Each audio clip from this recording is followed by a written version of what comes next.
भक्ति भजन को ले जा लोग बतावे ना हो भैया भक्ति भजन में मन रमे लगा रमावे के होला मन बड़ा अधम भाई लोग बतावे लोग गलत काम में बड़ा जल्दी मन रम जाई लेकिन भक्ति में रमावे के होला खाए खाती पहने खाती घूमे खाती हमारा आपका शौक होला बाकी कैसन ई मन बाकी भक्ति बदे रमावे के होला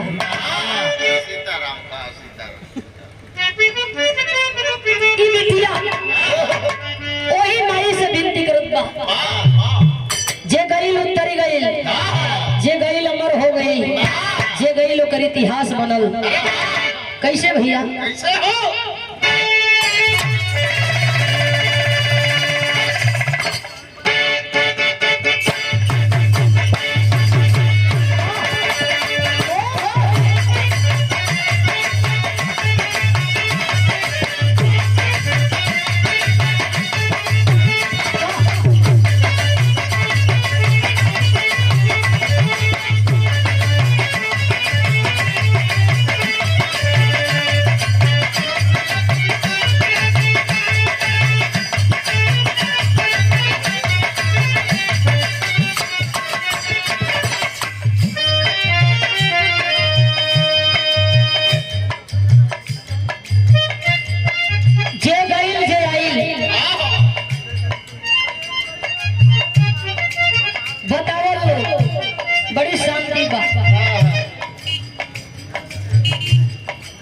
अगरबत्ती जे करे पल्ले ना हो कपूर जे करे पल्ले ना हो नरियर सुनरी जे करे पल्ले ना हो ओहो दरबार में गई तो झोली भर के आई कैसे तो हो चढ़ाई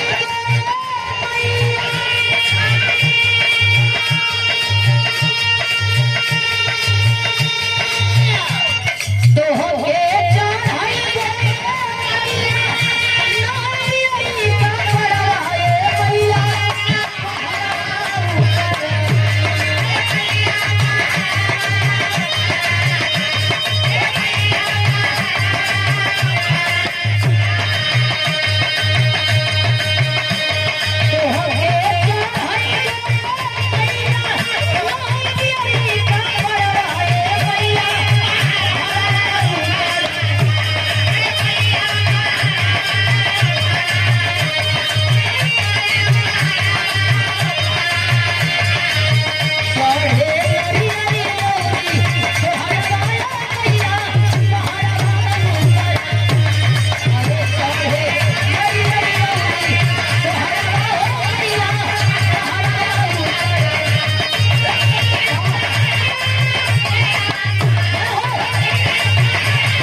अधीन है।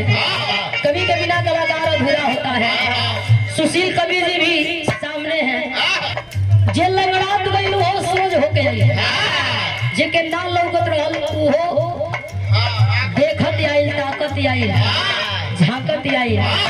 जे ना बोल पावत रहल हो माई उहो बोले लागल। इ तोहरे कृपा के कुल नतीजा बा। कैसे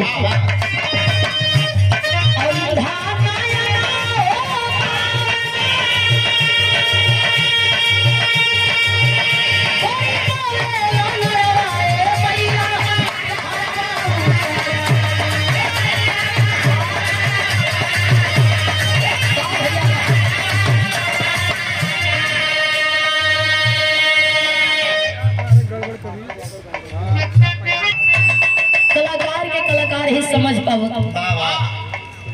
बिरहा जगत की बड़ी ही खूबसूरत और बड़ी ही लाजवाब गायिका अंशिका कुशवाहा जी आपके साथ में आप संगत करते हैं बड़का भैया। लेकिन कलाकार कहाँ केहू के केहू होला, कलाकार सबकर सब होला।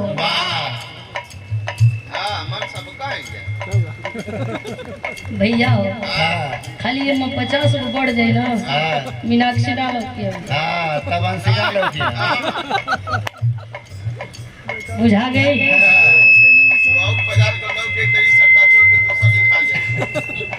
ई कभी फैले नहीं थे। ये सम्मान भरा पुरस्कार बड़का भैया मुसाफिर भैया की ओर से जो मंच पर अपने माध्यम से लोगों को हंसाने का काम करते हैं और जे हंसावन लोगन के हुए सबसे महान इंसान धरती पर साबित हुए। आपके चरणों में हम कोटि कोटि प्रणाम कर रहा हमारी सबके फूलों की प्रणाम और सही दुलार प्यार मिलत रहे।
और अंधों की धरती से सम्मानित विभा देवी द्वारा ये सादर पुरस्कार आपके चरणों में हम बोलोगी कर पानी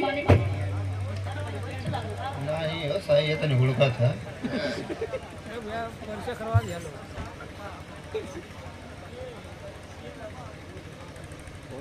और ये सुमन देवी की ओर से सादर पुरस्कार देकर के सम्मान किए गए। चरणों में बोलोगी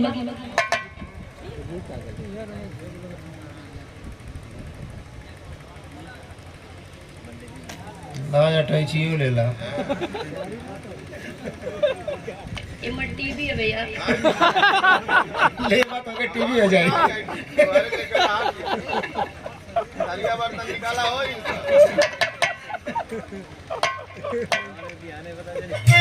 तुझे नारा नारी हो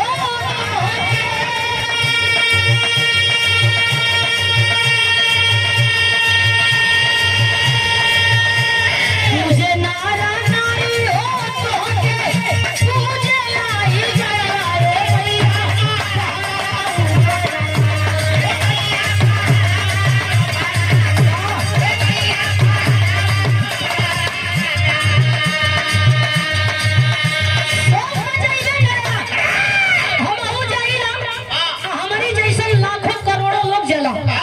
लेकिन उहो लोग जला के पूजे नारा नारी हो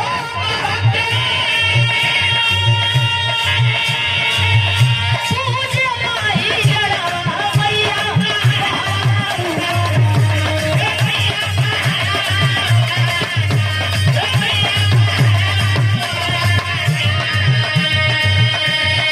डीमो डीमो बाजेला नगरवा हो मैया पहाड़वा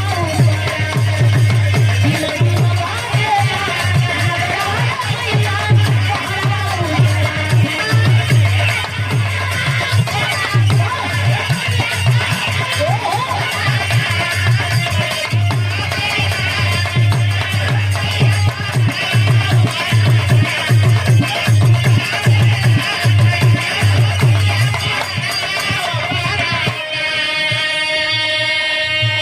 मुझे नारा नारी हो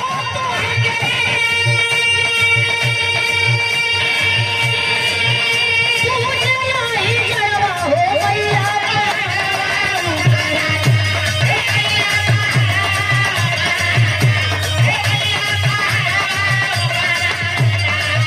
अरे डम डम बाजेला नगरवा हो मैया पहाड़वा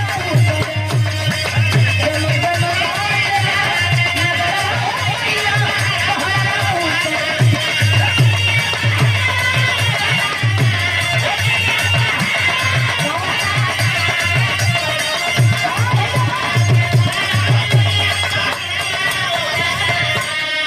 आखिरी भाव लिखल गई हो भैया भक्ति तनिकों में होले या ढेरों में होले ढेर में जवन होले उनमें ढेर कुल खर्च लगेला आ तनी सा जवन होला उनमें तनी सा खर्च लगेला खानदान के परिचय है कैसे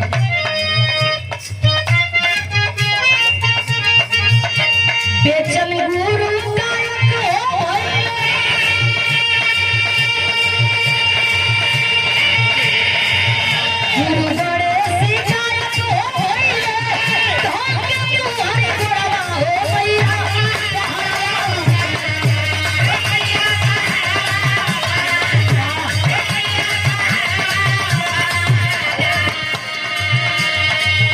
गुरु गणेश गायक हो धोके तुम्हारे गोड़वा मैया